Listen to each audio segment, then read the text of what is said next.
की संदिग्ध मौत के मामले में रोशन आनंद एक्टिव हो गए हैं। रोशन आनंद खान सर पर एफआईआर करवाने कदम कुआं थाने पहुंचे। रोशन आनंद ने कदम कुआं थाने में आवेदन दिया। रोशन आनंद के आवेदन को थाने ने रख लिया।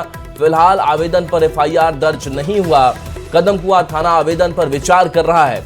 इससे पहले भी रोशन आनंद ने खान सर पर हत्या की साजिश का आरोप लगाया था।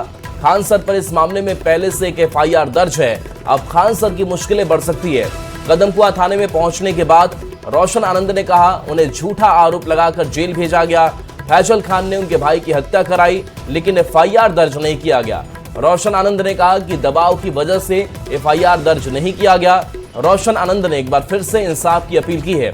उन्होंने कहा कि हम थाने में ही बैठेंगे, चाहे पटना पुलिस गोली ही क्यों न मार दे। आपको बता दें कि रोशन आनंद जेडीयू कार्यकारी अध्यक्ष संजय झा से भी मिले थे। रोशन आनंद के सहयोगी अभिषेक और गौरव का पहले ही बेल रिजेक्ट हो गया है।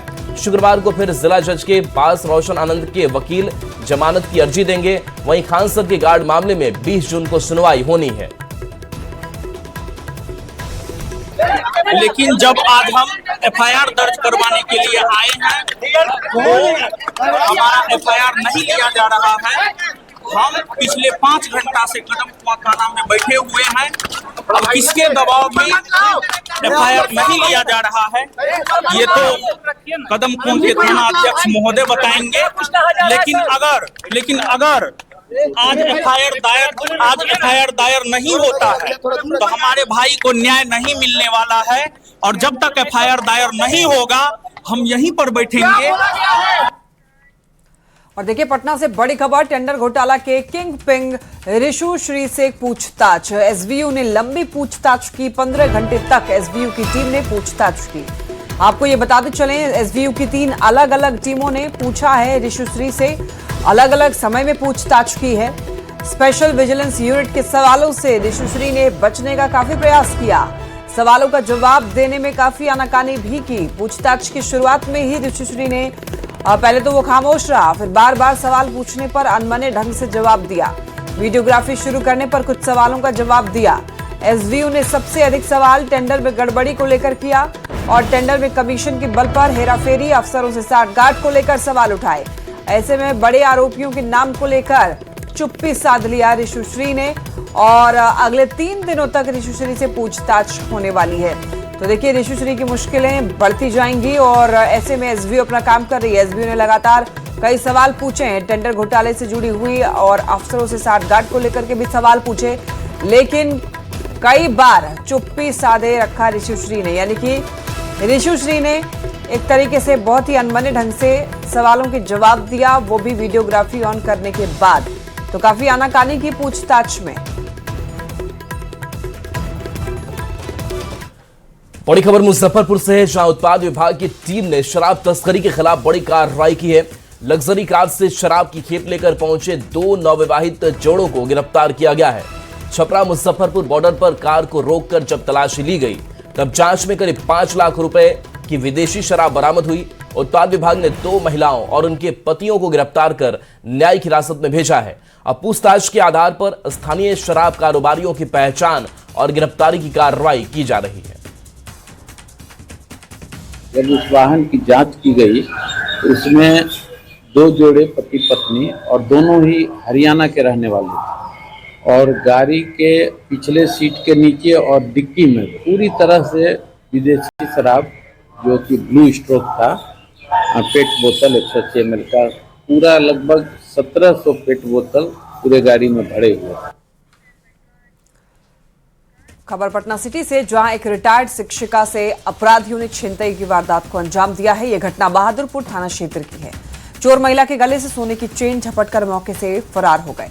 छिनतई की ये पूरी वारदात सीसीटीवी कैमरे में कैद हुई है और इसी घटना की सूचना पर देखिए पहुंची पुलिस पूरे मामले की छानबीन कर रही है। ये देखिए ये तस्वीर, रिटायर्ड शिक्षिका के साथ छिनतई, गले से चेन छीनकर चोर फरार हो गया।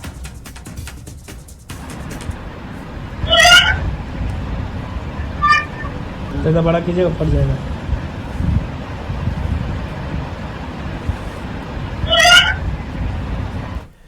बिहार में एक बार फिर सुरक्षा पर सियासत सुलग गई है। लालू प्रसाद बिहार की राजनीति में वैसे तो सक्रिय नहीं है, पर आज भी उनका एक बयान बिहार की सियासत गरमाने के लिए काफी है। इस बार उन्होंने बयान दिया है अपने पुराने सहयोगी, अपने सबसे बड़े प्रतिद्वंदी नीतीश कुमार के खिलाफ। उन्होंने कहा सुरक्षा में कटौती से लेकर बंगला खाली करवाने तक ये सब कुछ नीतीश करवा रहे हैं।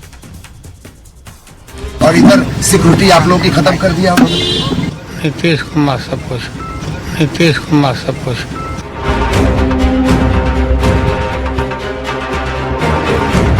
कभी नीम नीम, कभी शहद शहद। लालू प्रसाद और नीतीश कुमार का रिश्ता कुछ ऐसा ही है। नीतीश कुमार को लेकर लालू प्रसाद का ताजा बयान जरा कड़वा है। जब लालू प्रसाद से उनके और उनके परिवार के सदस्यों की सुरक्षा घटाने और आवास विवाद को लेकर सवाल हुआ तो उन्होंने इसका पूरा ठीकरा नीतीश कुमार के सिर फोड़ दिया। अपराधियों को शमशान भेज देंगे और इधर सिक्योरिटी आप लोगों की खत्म कर दिया उन्होंने। क्या हो गया? नीतीश कुमार सब कुछ, नीतीश कुमार सब कुछ, नीतीश कुमार सब कुछ। दरअसल एक दिन पहले ही पूर्व मुख्यमंत्री राबड़ी देवी ने सरकार को पत्र भेजकर 10 सर्कुलर रोड स्थित सरकारी आवास में रहने की अवधि बढ़ाने का अनुरोध किया था और साथ ही नए आवास में लालू प्रसाद के लिए अलग से कमरा बनाने की मांग की थी। इन सब के बीच लालू प्रसाद के इस बयान पर बीजेपी ने पलटवार किया है। लालू प्रसाद जी हर प्रशासनिक कार्रवाई में राजनीति और साजिश खोजने की पुरानी आदत से बाहर नहीं निकल पा रहे हैं। सरकारी आवास कोई निजी संपत्ति नहीं होता और उनके नियम और प्रक्रियाएं सभी के लिए समान है। सुरक्षा व्यवस्था भी एजेंसियों के आकलन के आधार पर तय होती है। सरकार का साफ कहना है कि बंगला बदलने से लेकर सुरक्षा में कटौती सारी कार्रवाई सरकारी नियम के मुताबिक की जा रही है, पर लालू प्रसाद को इसमें नीतीश कुमार की साजिश नजर आ रही है। अब सवाल है कि आखिर लालू को नीतीश पर गुस्सा क्यों आता है। पटना से संवाददाता रवि एस नारायण के साथ ब्यूरो रिपोर्ट न्यूज़ 18। सुरक्षा में कटौती और आवास के मुद्दे पर लालू प्रसाद ने एक बड़ा बयान दिया। लालू प्रसाद ने कहा पूर्व सीएम नीतीश कुमार के इशारे पर सब कुछ हो रहा है। लालू प्रसाद के आरोप पर इधर केंद्रीय मंत्री चिराग पासवान ने कहा कि आवास खाली करना एक प्रक्रिया है, इसे राजनीति से जोड़कर नहीं देखना चाहिए। और राबड़ी देवी ने समय की मांग की है, वो खुद इस मामले में सीएम से बात करेंगे। यादव ने कहा है कि नीतीश कुमार मेरा आवास खाली करवा रहे हैं।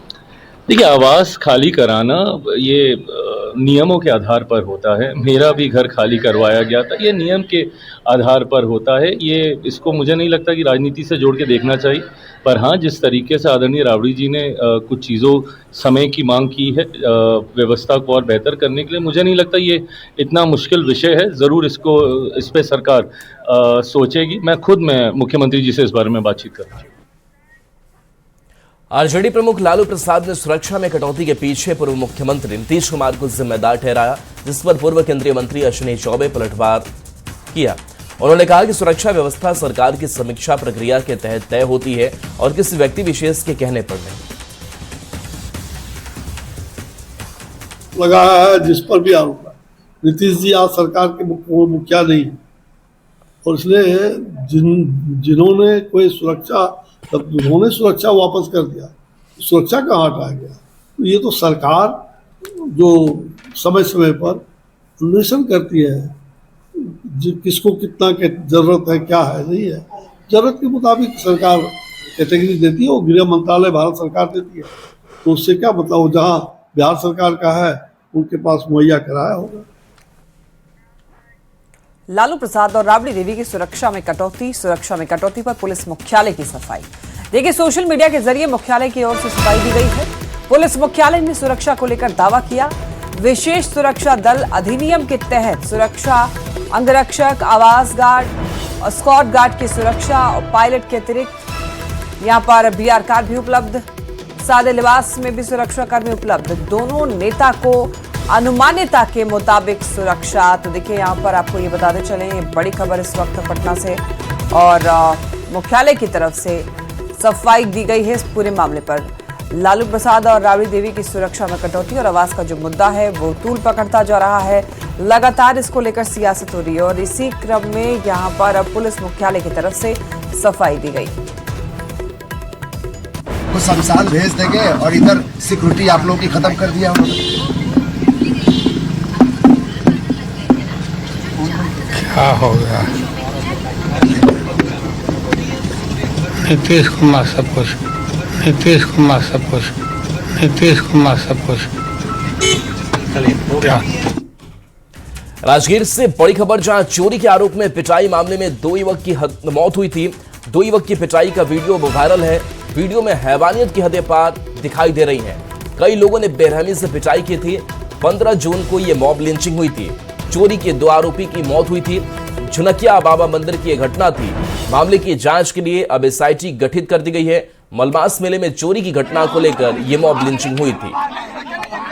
तो बड़ी खबर, जहां राजगीर से इस पिटाई मामले में 2 युवक की मौत हुई थी, जहां अब वीडियो वायरल हो रहा है। जहां देखिए जो भीड़ है वो इन चोरी के आरोपी को पीटती हुई नजर आ रही है। और इसी पिटाई में 2 युवक की मौत हुई थी। 15 जून की ये पूरी तस्वीर सामने आई थी, जहां देखिए कई लोग बेरहमी से पिटाई कर रहे हैं। जिनके हाथ में लाठी डंडे हैं, लात घूंसे हैं, वो लगातार इन चोरी के आरोपी पर बरसा रहे हैं। और इसमें 2 आरोपी की मौत हुई थी। झुनकिया बाबा मंदिर की घटना थी। मामले की जांच के लिए SIT गठित की गई है। अब जो मॉब लिंचिंग में शामिल थे उन गुनहगारों की तलाश भी जारी है। अभिषेक हमारे साथ फोन लाइन पर है। अभिषेक, अब तस्वीर हम देख पा रहे हैं, हैवानियत की सारी हदें पार की गई है। इन दोनों की मौत हो गई थी। क्या अपडेट इस मामले को लेकर अभी आपके पास? जी बता दो कि ये पूरा मामला जो है राजगीर के झुनकिया बाबा मंदिर का है, जहां मलमास मेले के दौरान जो है कि 2 युवक को चोर बताकर जो है बेरहमी तरीके से पिटाई की गई थी, जिसकी वीडियो भी अब सोशल मीडिया पर तेजी से वायरल हो रहा है। और अब देख सकते हैं किस तरह से लाठी डंडे से जो है उसे पीटा जा रहा है और दोनों को जो है मौत का घाट उतार दिया गया था। हालांकि इस मामले में जो है साधु भी कई अन्य लोग भी शामिल हैं जो लाठी डंडे से पिटाई कर रहे हैं। और पिटाई इस कदर कर रहे हैं कि जिस तरह से उन्हें एकदम बेरहमी तरीके से पीटा जा रहा है। जिसके बाद जो मौत हुई है, अब मौत के बाद जो है SP ने SIT टीम की गठित करते हुए जो है FIR दर्ज कर ली है। और उसके बाद जो है आरोपियों की पहचान की जा रही है। फिलहाल अभी तक इस मामले में किसी की गिरफ्तारी नहीं हुई है, लेकिन सोशल मीडिया पर वीडियो जैसे ही वायरल हुआ है, पुलिस आरोपियों को और गिरफ्तारी के लिए जो है छापेमारी तेज कर दी है। जी चलिए, बहुत बहुत शुक्रिया इस अपडेट के लिए आपका। और बड़ी खबर दरभंगा से, जहां गौतम कुंड आश्रम में लगे मलमास मेले में महिलाओं की पिटाई का वीडियो वायरल हो रहा है। देखिए, मारपीट का वायरल वीडियो सामने आने के बाद से हड़कंप मच गया है। महिलाओं के साथ अभद्रता का ये वीडियो हम आपको नहीं दिखा सकते, लेकिन भीड़ ने चोरी के शक में कानून को हाथ में लिया, महिलाओं के साथ दुर्व्यवहार किया और पिटाई भी की। घटना के बाद इलाके में आक्रोश है। पुलिस ने मामले को गंभीरता से लिया, जांच शुरू की और वीडियो में दिख रहे लोगों की पहचान कर कार्रवाई की बात कही है। ये तस्वीरें आप देख सकते हैं, यहाँ पर हमने ब्लर किया है इस वीडियो को। बहुत ही बर्बरता के साथ एक महिला की पिटाई की गई है, वो भी चोरी के शक में। कानून को हाथ में लिया गया है भीड़ के द्वारा, कुछ लोगों द्वारा महिला की पिटाई की गई है।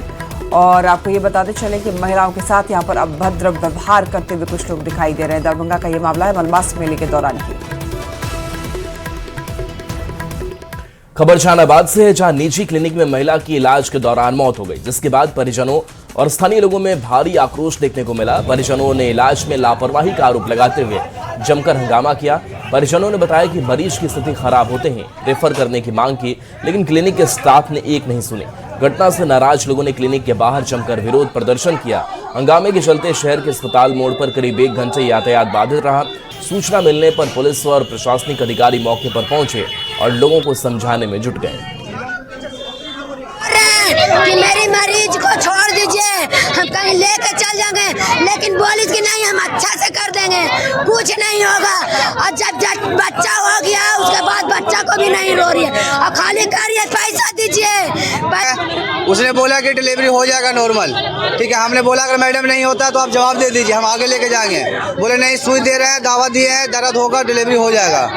पहले बोला 12 बजे होगा, नहीं हुआ। हम लोग ले जाने के लिए तैयार हो गए, डॉक्टर नहीं आई, डॉक्टर नहीं बोली कि नहीं हो जाएगा, बोला 4 बजे अब हो जाएगा। पानी चढ़ाई, पानी के लिए पर्ची ला के दिया, दावा ला के दिया, सुई ला के दिए, सब कुछ ला के दिए इसको। 5 बज गया, खून चढ़ेगा जब डिलीवरी हो गया, कहा कि तो नॉर्मल है, ये हो जाएगा नॉर्मल से।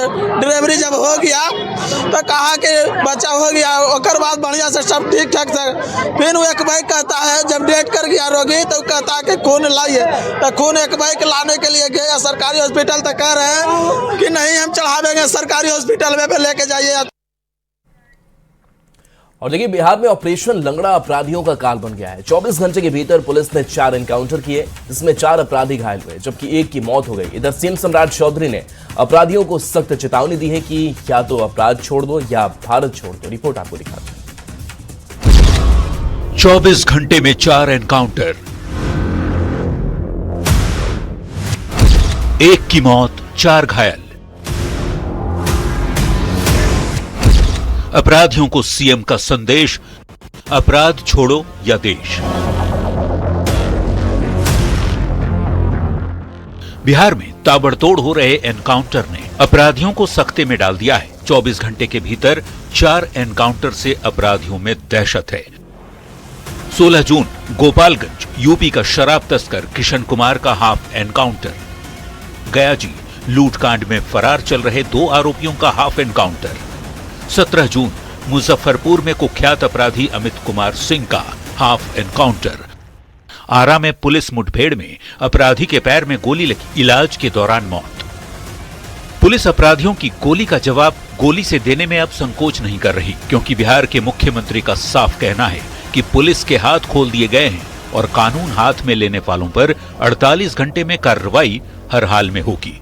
सीएम सम्राट ने कहा, एक तरफ यूपी में बाबा हैं तो दूसरी तरफ पश्चिम बंगाल के दादा। ऐसे में अपराधियों को नेपाल भागना पड़ेगा। अपराधी के लिए कोई जगह नहीं है, अब तो नेपाल ही भागना पड़ेगा साथ, और बिना नेपाल के कोई उपाय नहीं। क्योंकि एक तरफ उत्तर प्रदेश में योगी बाबा है और बगल में बंगाल में शुभेंदु अधिकारी को दादा है, वहां बैठे हैं, और यहाँ सम्राट चौधरी बैठा है। कोई माई का लाल किसी भी कीमत पर बिहार में कानून के साथ खिलवाड़ नहीं कर सकता। तो सरकार का संदेश साफ है, या तो अपराध छोड़ना होगा या फिर बिहार। अगर नहीं तो पुलिस की गोली खाने के लिए तैयार रहें, क्योंकि बिहार में अब अपराधियों के लिए कोई जगह नहीं है। Bureau report, news 18। सीएम सम्राट चौधरी के अपराधियों पर बयान पर आरजेडी और कांग्रेस ने प्रतिक्रिया दी। आरजेडी और कांग्रेस ने सीएम सम्राट के बयान पर हमला बोलते हुए कहा कि अपराधी बिहार में बेलगाम है। देखिए, यहां पर अपराधियों को लेकर जिस तरीके से सख्ती से भरे बयान सामने आ रहे हैं मुख्यमंत्री सम्राट चौधरी के, उससे यही लग रहा है कि अब अपराधियों का सफाया पूरी तरीके से बिहार में होने वाला है। बंगाल में दादा हैं तो बंगाल में जब दादा आए तो अपराधियों ने ऐसी सलामी दी कि सबको पता है कि बंगाल में अपराधियों का तांडव होने लगा। अब उत्तर प्रदेश में बाबा हैं तो उत्तर प्रदेश में लॉ एंड ऑर्डर का क्या स्थिति है?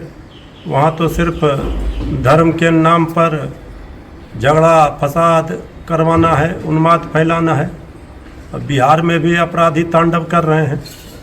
अपराधियों पर लगाम ना बंगाल की सरकार लगा पाई, ना उत्तर प्रदेश में जोगी जी लगा पा रहे हैं। अब बिहार का तो दुर्दशा देख ही रहे हैं लोग। देखिए, दरअसल सम्राट चौधरी जी बयानवीर हैं। जरा समझिए ना, कोचिंग संस्थानों पे रोज एडवाइजरी जारी हो रही है, लेकिन कोई नीतियां अभी तक नहीं बनी है। अपराधियों के खिलाफ रोज जो है बयान दे रहे हैं, लेकिन रोज अपराध हो रहे हैं।